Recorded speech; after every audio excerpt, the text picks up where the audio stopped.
வணக்கம். இது எஃப்னா தமிழ் டிவியின் ஊடாக இலங்கையின் இன்றைய காலை செய்திகள். சர்வதேச ஊடகங்களில் மீண்டும் பரபரப்பாக பேசப்படும் இலங்கை. இலங்கை எதிர்கொள்ளும் டொலர் நெருக்கடி தற்பொழுது தீவிரமடைந்துள்ளமை சர்வதேச ஊடகங்களில் பிரதான செய்தியாக மாறியிருக்கின்றது. இலங்கையில் இறக்குமதி நடவடிக்கைகள் கடுமையாக பாதிக்கப்பட்டிருப்பதுடன் உணவுப் பொருட்கள் உட்பட அத்தியாவசிய பொருட்களின் தட்டுப்பாடுமன்றி பல வர்த்தக நடவடிக்கைகள் உற்பத்தி நடவடிக்கைகள் மிகப்பெரிய கடுமையாக பாதிக்கப்பட்டிருக்கின்றது. தற்பொழுது நாட்டில் காகிதத்துக்கும் கடும் தட்டுப்பாடு நிலவி வருவதனால் அச்சடிக்கும் பணி முற்றிலும் முடங்கியுள்ளது. லொத்தர் சீட்டு அச்சடிக்கும் பணி சமீபத்தில் நிறுத்தப்பட்டிருப்பதுடன் மின்கட்டண பட்டியல் அச்சிடுத்துவது நிறுத்தப்பட்டிருக்கின்றது. சாதாரண மின்கட்டண பட்டியல் வழங்குவதற்கு பதிலாக சில பிரதேசங்களில் தற்காலிக மின் பட்டியல் வழங்கப்பட்டு வருகின்றது. சில பகுதிகளில் மாதாந்திர மின்கட்டண பட்டியல் வழங்கப்படாமல் வாய்மொழியாக அறிவிக்கப்பட்டுள்ளது. காகித தட்டுப்பாடால் கல்வி அதிகாரிகள் கடும் நெருக்கடிக்கு ஆளாகி இருக்கின்றனர். பரீட்சைகளுக்கு தேவையான வினாத்தாள்கள் அச்சிட முடியாத நிலைமை ஏற்பட்டிருப்பதுடன் இதனால் இந்த பரீட்சைகள் ஒத்திவைக்கப்பட்டிருக்கின்றது.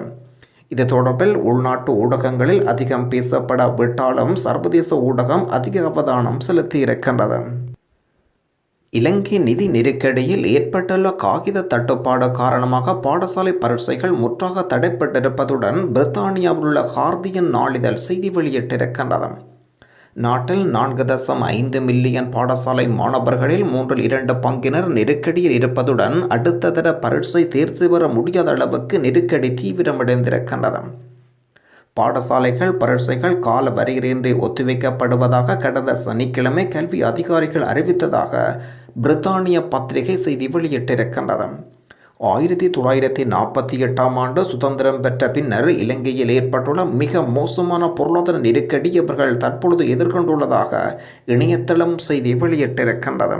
அத்தியாவசிய உணவுப் பொருட்கள் அத்தியாவசிய மருந்து பொருட்கள் வழங்குவது போன்ற அன்றாட தேவைகள் பூர்த்தி செய்வதற்கு இலங்கை கடன் வாங்க வேண்டிய நிலையில் தள்ளப்பட்டுள்ளதாகவும் பிரித்தானியா செய்தி நிறுவனம் செய்தி வெளியிட்டிருக்கின்றது.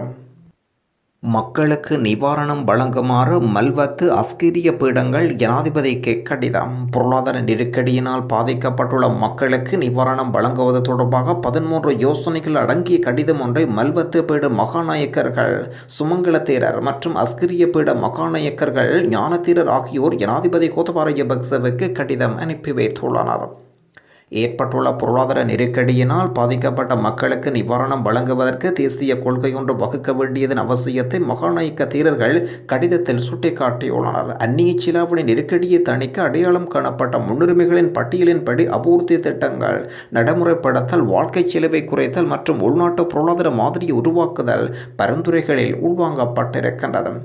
கட்சி பேதமின்றி நாட்டை பொருளாதார ரீதியில் கட்டியெழுப்புவதற்கு அனைத்து பாராளுமன்ற உறுப்பினர்களின் பூரண பங்களிப்பை அர்ப்பணிப்பும் அவசியம் என்ற தேரர்கள் கூட்டாக வேண்டுகோள் விடுத்துள்ளனர்.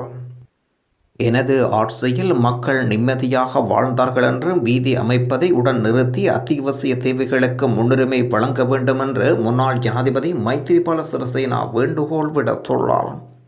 நாட்டில் தற்பொழுது ஏற்பட்டுள்ள பொருளாதார நெருக்கடியிலிருந்து மீள்வதற்கு சர்வதேசத்தின் ஒத்துழைப்பை கட்டாயம் பெற வேண்டுமென்றும் ஸ்ரீலங்கா சுதந்திர கட்சியின் தலைவரும் முன்னாள் ஜனாதிபதியுமான மைத்திரிபால சிறிசேனா குறிப்பிட்டுள்ளார். நாட்டு மக்கள் தற்பொழுது கடும் நெருக்கடியில் இருக்கின்றார்கள். அரசு மீதும் கடும் எதிர்ப்பை வெளியிடவும் ஆரம்பித்துள்ளனர். இந்த நிலைமை நீடித்தால் மக்கள் போராட்டத்தில் இறங்குவார்கள்.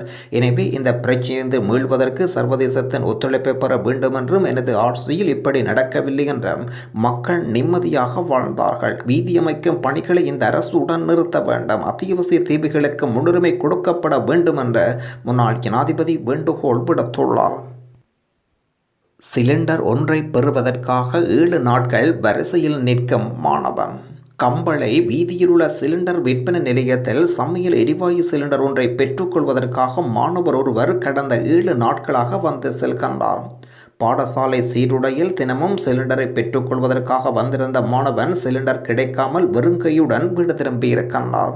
சிலிண்டரை பெற்றுக்கொள்ள அதிகாலிருந்து நீண்ட வரிசையில் காத்திருந்தமையினால் அவரால் பாடசாலைக்கு கூட செல்ல முடியவில்லை என்று மாணவன் குறிப்பிட்டுள்ளார். தனது தாய்க்கு நீண்ட வரிசையில் காத்திருந்து சிலிண்டரை பெற்றுக்கொள்வது சிரமம் என்பதனால் சிலிண்டரை பெற்றுக்கொள்ள தினமும் வரிசையில் நிற்க வேண்டிய நிலை தனக்கு ஏற்பட்டதாக அந்த மாணவன் குறிப்பிட்டுள்ளார். வரிசையில் நிற்பவர்களிடம் மன்னிப்பு கேட்கும் இராஜாங்க அமைச்சர் ஜனாதிபதியும் பிரதமரும் ஏமாற்றப்படுகின்றார் என்கின்றார். அத்தியாவசிய பொருட்களுக்காக வரிசையில் நிற்பவர்களுக்கு உரத்தடையினால் பாதிக்கப்பட்ட விவசாயிகளிடமும் தான் பகிரங்கமாக மன்னிப்பு கேட்பதாக இராஜாங்க அமைச்சர் ரணசிங்க அறிவித்துள்ளார். இதில் மறைப்பதற்கு ஒன்றுமில்லை, நான் இராஜாங்க அமைச்சராக இருந்து கொண்டு ஜனாதிபதி, பிரதமர், நிதியமைச்சர் ஆகியோர் சிறந்தவர்கள் என்று எத்தனை நாட்களுக்கு கூறிக்கொண்டிருக்க முடியும்? எத்தனை நாட்களுக்கு எஸ் சார் எஸ் சார் என்று எத்தனை நாட்களுக்கு கூறிக்கொண்டிருப்பது என்று கேள்வியும் எழுப்பியிருக்கின்றார். நுகர்வோர், அரசு ஊழியர்கள், விவசாயிகள் அனைவரும் கவலையில் இருக்கின்றார்கள். பலவந்தமாக இதனை செய்யுங்கள் என்று எவருக்கும் உத்தரவிட முடியாது. ஜனாதிபதிக்கு நாட்டு நிலைமைகள் தொடர்பில் சரியான தகவல்களை எவரும் கூறுவதில்லை. நாட்டு நிலைமைகள் தொடர்பாக அமைச்சர்கள் வாய் திறவைக்க முடியாத நிலைமை காணப்படுகின்றது. அமைச்சர்கள் பேசும்போது வாயை மூடிக்கொண்டிருக்கின்றார்கள். ஜனாதிபதி, பிரதமரை சந்திக்கும் அமைச்சர்கள் நாட்டில் பிரச்சனை இல்லை என்றும் கிராமங்களில் பிரச்சனை இல்லை என்றும் எல்லாம் சரியாக இருப்பதாக கூறி ஏமாற்றுகின்றார்கள். இதனால் 2015ஆம் ஆண்டு அப்போதைய ஜனாதிபதி மஹிந்த ராஜபக்ச வீட்டுக்கு செல்ல நேர்ந்தது. ஆம் சார் என்று கூறிய ஜனாதிபதி தவறாக வழிநடத்தப்படுகின்றார்கள் என்றும் குறிப்பிட்டுள்ளார் ரணசிங்க. 20 ரூபாய் மதிப்புள்ள 2 புதிய நினைவு நாணய தாள் வெளியிடும். கொழும்பு பல்கலைக்கழக மருத்துவ பீடத்தினதும் இந்த நாட்டின் முதலாவது சனத்தொகை மற்றும் வீட்டு கணக்கெடுப்பினதும் 150வது ஆண்டு நிறைவை முன்னிட்டு 20 ரூபாய் பெறுமதியுள்ள 2 புதிய நினைவு நாணயங்கள் வெளியிடப்பட்டுள்ளன. கொழும்பு பல்கலைக்கழகத்தின் துணைவேந்தர் பேராசிரியர் சந்திரிகா விஜயரத்ன, தொகை மதிப்பு மற்றும் புள்ளிவிபர திணைக்களத்தின் பணிப்பாளர் நாயகம் குமார் ஆகியோர் ஜனாதிபதி கோத்தபாய ராஜபக்ச அவர்களுக்கு நினைவு நாணயங்களை வழங்கி வைத்துள்ளனர். அரசாங்கத்துக்கு மக்கள் ஆதரவு உள்ளது என்று காட்ட மாபெரும் கூட்டத்தை திரட்ட முடிவு செய்திருக்கின்றார்கள். காலிமுகத்திடத்தில் மே தினம் பொதுஜன பின்னணியின் மேதின கூட்டத்தை காலிமுகத்திடலில் நடத்துவதற்கு தீர்மானித்துள்ளதாக நிதியமைச்சர் பசல் ராஜபக்ச குறிப்பிட்டுள்ளார். காலிமுகத்திடலில் முற்கூட்டியே கொழும்பு மாநகர சபையில் பதிவு செய்யப்பட்டிருப்பதுடன் அரசுக்கு மக்கள் ஆதரவு உள்ளது என்பதை காட்டும் விதமாக மாபெரும் கூட்டத்தை திரட்டவும் திட்டமிடப்பட்டுள்ளது. குறித்த மே தின கூட்டத்துடன் ஸ்ரீலங்கா பொதுஜன முன்னணியின் உள்ளூராட்சி சபை தேர்தலுக்கான பிரச்சார நடவடிக்கையும் ஆரம்பிக்கப்பட்டுள்ளது. டாலர் இல்லை, ஈராக், நோர்வே, ஆஸ்திரேலியாவில் உள்ள இலங்கை தூதரகங்கள் மூட திட்டம். வெளிநாடுகளுள்ள இலங்கையின் 2 தூதரகங்கள், ஒரு துணை தூதரகத்தையும் மூடுவதற்கு அரசாங்கம் அவதானம் செலுத்தியுள்ளதாக தகவல் தெரிவிக்கின்றன. வெளிநாடுகளுள்ள இலங்கைக்கான உயர்ஸ்தானிகர் அலுவலகம், தூதரகம், துணை தூதரகங்கள் நடத்தி செல்வதற்கு செலவினத்தை குறைக்கும் நோக்கில் இந்த நடவடிக்கை எடுக்கப்பட்டுள்ளது. ஈராக்கின் பாக்தாத் மற்றும் நோர்வேயின் ஓஸ்லோ நகரங்களில் அமைந்துள்ள இலங்கை தூதரகங்கள் 2ஐயும் மூடுவதற்கான யோசனைகள் முன்வைக்கப்பட்டிருக்கின்றன. அத்துடன் ஆஸ்திரேலியாவில் உள்ள துணை தூதரகம் என்பவற்றை எதிர்வரும் 31ஆம் தேதி தொடக்கம் மூடுவதற்கு அவதானம் செலுத்தப்பட்டுள்ளது. இதோடவில் இன்றைய தினம் இடம்பெற்ற அமைச்சரவை கூட்டத்தின் போது வெளியுறவு அமைச்சரினால் யோசனை முன்வைக்கப்பட்டுள்ளதாக தகவல் வெளியிடப்பட்டுள்ளன. சீனாவிடம் 1.5 பில்லியன் டாலர் கடன் கோரிய இலங்கை. சீனாவிடம் இலங்கை கோரிய கடன் உதவி தொடர்பில் இலங்கைக்கான சீன தூதுவர் ஊடக சந்திப்பில் தெளிவுபடுத்தியுள்ளார். 1 பில்லியன் அமெரிக்க டாலர் கடன் மற்றும் பொருட்களை கொள்வனவு செய்வதற்காக 1.5 பில்லியன் அமெரிக்க டாலர் கடன் வசதி இலங்கை அதிகாரிகள் கூறியுள்ளதாக தெரிவித்துள்ளனர். குறித்த கோரிக்கை தொடர்பில் சீனா பரிசீலித்து வருவதாகவும் ஊடக சந்திப்பில் தூதுவர் குறிப்பிட்டுள்ளார். இராஜாங்க அமைச்சரின் வாகனத்தின் மீது பொதுமக்கள் தாக்குதல். இராஜாங்க அமைச்சர் வாகனத்தினை பொதுமக்கள் சமையல் எரிவாயு சிலிண்டரினால் தாக்க முற்பட்டனர். கேகாலை பகுதியில் இந்த சம்பவம் இடம்பெற்றுள்ளது. சமையல் எரிவாயுக்காக காத்திருந்த மக்கள் தாக்குதலை மேற்கொண்டதாகவும் அமைச்சர் குறிப்பிட்ட பகுதிக்கு சென்றவேளை அந்த பகுதியில் காணப்பட்ட மக்கள் இராஜாங்க அமைச்சரின் வாகனத்தின் மீது தாக்குதல் மேற்கொண்டதாகவும் பின்னர் அந்த பகுதியை மூடி ஆர்ப்பாட்டத்தில் ஈடுபட்டதாகவும் தெரிய வருகின்றது. தமிழ் மக்களின் மனதை பிரதமர் மஹிந்த ராஜபக்சவாலும் ஜனாதிபதி கோத்தபாய ராஜபக்சவாலும் ஒருபோதும் வெல்ல முடியாது. எனவே தமிழ் மக்களின் வாழ்விடங்களுக்கு அவர்கள் இருவரும் சென்றால் அங்குள்ள மக்களால் விரட்டியடிக்கப்படுவார்கள் என்று ஐக்கிய மக்கள் சக்தியின் நாடாளுமன்ற உறுப்பினர் ஃபீல்டு மார்ஷல் சரத் பொன்சேகா குறிப்பிட்டுள்ளார். பால்மாவை பதுக்கிய வர்த்தக நிலையம் முற்றுகை. சாய்ந்த மருதில் இந்த சம்பவம்.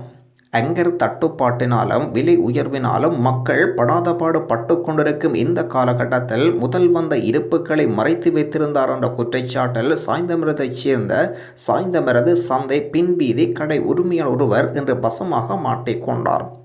போலீசார் அதிரடி சோதனைகளை மேற்கொண்ட போது பால்மா இருப்புகளை கண்டுபிடித்தனர். இதையடுத்து அவை அனைத்தும் பழைய விலைக்கு வழங்க போலீசார் நடவடிக்கை எடுத்தனர். அதற்கமைய அங்கர் 400 கிராம் பால்மா ஒன்றின் விலை 540 ரூபாவுக்கு விற்பனை செய்யப்பட்டது. பால்மாவை கொள்வனவு செய்ய மக்கள் முன்றியடித்து வரிசையில் நிற்கும் காட்சிகள் இவை.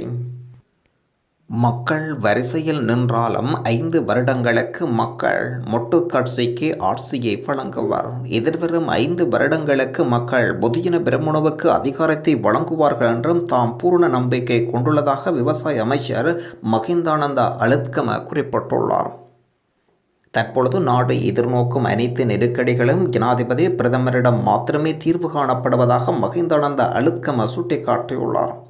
சஜித் பிரேமதாச, அனுரகுமார திஸ்ஸநாயக்க ஆகியோர் எவ்வளவோ வீதியில் இறங்கி போராட்டம் நடத்தினாலும் ஜனாதிபதி தலைமையிலான தற்போதைய அரசாங்கம் மீது நாட்டு மக்கள் பூர்ண நம்பிக்கை வைத்துள்ளதாகவும் அதற்கேற்ப பொதுஜன முன்னணி அதிகாரத்தை மீண்டும் வழங்க தயாராக இருப்பதாக அழுத்கம குறிப்பிட்டுள்ளார். மக்கள் வரிசையில் நிற்கும் அவல் நிலையை அரசாங்கம் உணர்ந்து கொண்டுள்ளதனால் அனைத்து பிரச்சினைகளுக்கான விரைவில் தீர்வு காண முடியும் என்றும் குறிப்பிட்டுள்ளார். எரிபொருள் நிரப்பு நிலையங்களுக்கு இராணுவ பாதுகாப்பு. கொழும்பு நகரிலுள்ள சில எரிபொருள் நிரப்பு நிலையங்களுக்கு இராணுவ பாதுகாப்பு வழங்கப்பட்டிருக்கின்றது. ஆமர் வீதி உட்பட சில எரிபொருள் நிரப்பு நிலையங்களில் இராணுவத்தினர் பாதுகாப்பு கடமையில் ஈடுபட்டிருந்ததை காண முடிந்திருக்கின்றது. எரிபொருள் பெற்றுக்கொள்வதற்காக எரிபொருள் நிலையம் அமைந்துள்ள வளாகத்தை சூழ வாகனங்களும் மக்களும் நீண்ட வரிசையில் நிற்கும் நிலையில் ஆங்காங்கே வன்முறை சம்பவங்களும் பதிவாகி வருகின்றது. இந்த நிலையில் தற்பொழுது இராணுவ பாதுகாப்பும் வழங்கப்பட்டுள்ளது. நாட்டில் பல்வேறு பரபரப்புகளுக்கு மத்தியில் இன்று கூடுகின்றது பாராளுமன்றம். நாடாளுமன்றம் இன்று முற்பகல் 10 மணிக்கு சபாநாயகர் மஹிந்த ஜாப்பா அபிவர்த்தன தலைமையில் கூட இருக்கின்றது. வெள்ளிக்கிழமை வரை அமர்வுகள் இடம்பெறும். இந்த வார கூட்டத்தின் போது அரசின் முக்கிய அமைச்சர் ஒருவர் விசேட உரையொன்றை நிகழ்த்த இருக்கின்றார். இந்த அமைச்சர் கடந்த காலத்தில் சில சர்ச்சைக்குரிய கருத்துக்களை வெளியிட்டவர் என்பதுடன் இதன் காரணமாக அரசின் பிரதானிகளுடன் கருத்து முரண்பாடுகளை ஏற்படுத்தி கொண்டார். இதன் அடிப்படையில் அடுத்த சில தினங்களில் நாடாளுமன்றத்துக்கு மற்றொரு சர்ச்சைக்குரிய உரையை நிகழ்த்த அந்த அமைச்சர் இருக்கின்றார். இது அரசுக்கு அதிர்ச்சி வைத்தியமாக அமையும் என்று எதிர்பார்க்கப்படுகின்றது. சர்வகட்சி மாநாடு செல்கின்றது ஐக்கிய தேசிய கட்சி. சர்வகட்சி மாநாட்டில் பங்கேற்பதற்கு ஐக்கிய தேசிய கட்சி தீர்மானித்திருப்பதுடன் இந்த தகவலை அந்த கட்சியின் உபதலைவர் அகிலவராஜ் காரியவசம் உறுதிப்படுத்தியுள்ளார். நாடு தற்பொழுது கடும் பொருளாதார நெருக்கடியை எதிர்கொண்ட நிலையில் அதிலிருந்து மீள்வதற்கான யோசனை இதன்போது ஐக்கிய தேசிய கட்சியின் தலைவர் ரணில் விக்ரமசிங்க முன்வைப்பார் என்று தெரிய வருகின்றது. ரணிலுடன் அமெரிக்க தூதுவர் பேச்சு. பொருளாதார நிலை பற்றியும் ஆராய்வு. இலங்கைக்கான அமெரிக்காவின் புதிய தூதுவருக்கும் ஐக்கிய தேசிய கட்சியின் தலைவர் ரணில் விக்ரமசிங்கவுக்கும் இடையில் விசேட சந்திப்பு ஒன்று இடம்பெற்றுள்ளது. இலங்கை எதிர்கொண்டுள்ள பொருளாதார சவால்கள் தொடர்பிலும் இதிலிருந்து மீள்வதற்கு அமெரிக்காவினால் வழங்கக்கூடிய ஒத்துழைப்புகள் பற்றியும் இதன்போது கலந்துரையாடப்பட்டதாக செய்திகள் வெளியிடப்பட்டுள்ளன. புஸ்ஸலாவ ஸ்ரீ கதிர்வேலாயுத சுவாமி தேவஸ்தான பங்குனி உத்தர அலங்கார உற்சவத்தை முன்னிட்டு கடந்த 5 நாட்களாக ஆலயம் விழாக்கோலம் பூண்டு பக்திமயமாக காட்சியளித்தது. இந்த தெய்வீக நிகழ்வில் நாடளாவிய ரீதியிலிருந்து பெருந்திரளான பக்தர்கள் கலந்து கொண்டனர். ஆலயத்தில் விஜேட பூஜை வழிபாடுகள், வாஸ்து சந்திப்பு, காப்பு கட்டுதல், சங்காபிஷேகம், திருமஞ்சனம் எடுத்தல், பறவை காவடி, செடில் காவடி, தீமிதிப்பு, அன்னதானம் வழங்கல், திருவிளக்கு பூஜை, மாவிளக்கு பூஜை, பாவற்குட பவனி, பாட்குட பவனி, பட்டெடுத்தல், வசந்த மண்டப பூஜை, திருப்பொன்னூஞ்சல் ஆகியன இடம்பெற்றுள்ளது. தொடர்ந்து முத்தீர் பவனியும் இடம்பெற்றது. பெருந்தொகை பணத்தை அச்சிட்ட இலங்கை. இந்திய அரசாங்கம் 3 டிரில்லியன் ரூபாய் பணத்தை அச்சிட்டுள்ளதாக மத்திய வங்கியின் முன்னாள் பிரதி ஆளுநர் விஜயவர்தன தெரிவித்துள்ளார். கடந்த 2019ஆம் ஆண்டு டிசம்பர் மாதம் தொடக்கம் இந்த ஆண்டு ஜனவரி மாதம் வரையில் ஜனாதிபதி கோத்தபாய ராஜபக்ச தலைமையிலான அரசாங்கம் 3043 டிரில்லியன் ரூபாய் பணத்தை அச்சிட்டுள்ளது. இதன் அடிப்படையில் குறித்த காலப்பகுதியில் பணம் 40% அதிகரித்துள்ளதாகவும் இது பாரிய தொகை என்றும் சுட்டிக்காட்டப்பட்டுள்ளது. சர்வதேச முதலீட்டாளர்களின் நம்பிக்கையை வென்றெடுக்க முடியாத காரணத்தினால் வெளிநாட்டு கடன்களை பெற்றுக்கொள்ள முடியாத நிலைமை உருவாகியிருப்பதாகவும் சொல்லியிருக்கின்றார்.